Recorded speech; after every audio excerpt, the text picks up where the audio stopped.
Cars are all around us, and everyone needs to get somewhere with modern transportation these days. But quickly, things are switching to electric, from cars to bikes to even scooters. As gas prices increase, will this close the door to fossil fuels and lead us towards an electric future? The first introduction to these modern vehicles is the company Tesla. Tesla Inc. is an American electric vehicle and clean energy company founded in 2003 by Elon Musk, J.B. Strobel, Martin Eberhard, Mark Tarpenning, and Ian Wright. Gas cars use over 8,000 U.S. gallons of fuel. That releases over 70 tons of CO2 into our atmosphere, and as of today, it is extremely difficult to decarbonize because carbon capture is not economically viable.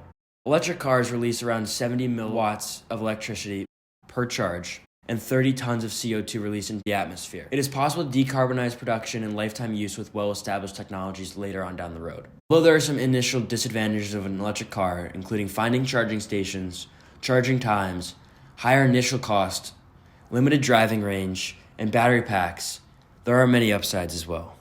Despite what so far has sounded like a high barrier to entry, electric vehicle sales are going up at a fast rate. If this continues, they are set to surpass the sales of conventionally propelled vehicles.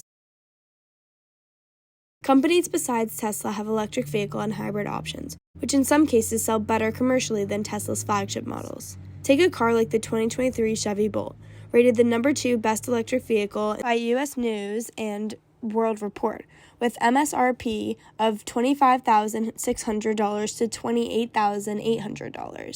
Or the 2023 Nissan Leaf, which comes in at $28,040 to $36,040 MSRP. These are affordable options that satisfy the sole concern of your vehicle's emission, even if they aren't as tasteful and as sleek as a Tesla. Sometimes putting the environment and the survival of the human race over a sick ride isn't the worst thing in the world. Why should anyone care about this? Although we can't predict the future, we can see the trends happening now. In the Californian government, California is requiring that all new cars sold in 2035 and beyond are zero-emission vehicles, which includes battery electric vehicles, plug-in hybrid electric vehicles, and fuel cell electric vehicles.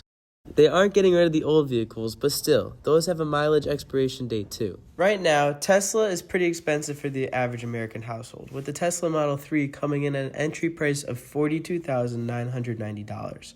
On top of that, Tesla's 4680 battery is extremely difficult to repair because of accessibility issues, which limits consumers' rights to repair and makes it more costly to do so. So the problem that arises is answering the question of how do we get people in the driver's seat of electric vehicles in the next 100 years, yet alone the next 10. Outside of vehicular options, companies have shown a serious investment in propelling the electric vehicle industry forward. Toyota announced an additional $2.5 billion investment in a Greensboro, North Carolina manufacturing facility. Honda and LG Energy Solution announced a $4.4 billion joint venture into a to-be-announced location in the U.S. Ford Motor Company announced it will invest $3.7 billion into assembly plants in Michigan, Ohio, and Missouri, and creating 6,200 jobs. Panasonic announced a $4 billion plant in DeSoto, Kansas that will create 4,000 jobs. Panasonic is also reportedly evaluating a similar investment in an additional new battery factory. VinFast announced more than a $5 billion investment in building electric vehicles and batteries in North Carolina that will create 13,000 jobs. Hyundai announced a $5.5 billion investment to build electric vehicles and batteries near Savannah, Georgia. Through DOE's Advanced Technology Vehicle Manufacturing Program, the Department of Energy announced a $2.5 billion loan in July 2022 to General Motors for battery manufacturing facilities in Ohio, Tennessee, and Michigan. These announcements are creating immediate impact, but they are also establishing an infrastructure surrounding the electric vehicle industry that will be felt for decades to come. The Intergovernmental Panel on Climate Change has estimated that greenhouse gas emissions would need to be cut in half by the end of this decade. We would then need to reach net zero by 2050 to slow global warming. Car emissions is a huge part of that, where cars contribute 4.6 metric tons of carbon dioxide per year. Current international policies are taking us towards around 2.6 degrees Celsius of global warming by 2100, which simply isn't enough. If we fail to reach a quota of 1.5 degrees Celsius of warming, then the world faces a multi-pronged climate crisis. It's looking more and more likely we will need to go electric soon, whether we like it or not, if we want to survive as a planet. The facts are, there will be no time capsule to uncover if there are no people and no Earth to discover in the future. So what do you think? Is the future electric? Let's see what a couple of Syracuse students think about electric vehicles. What are your thoughts on electric cars?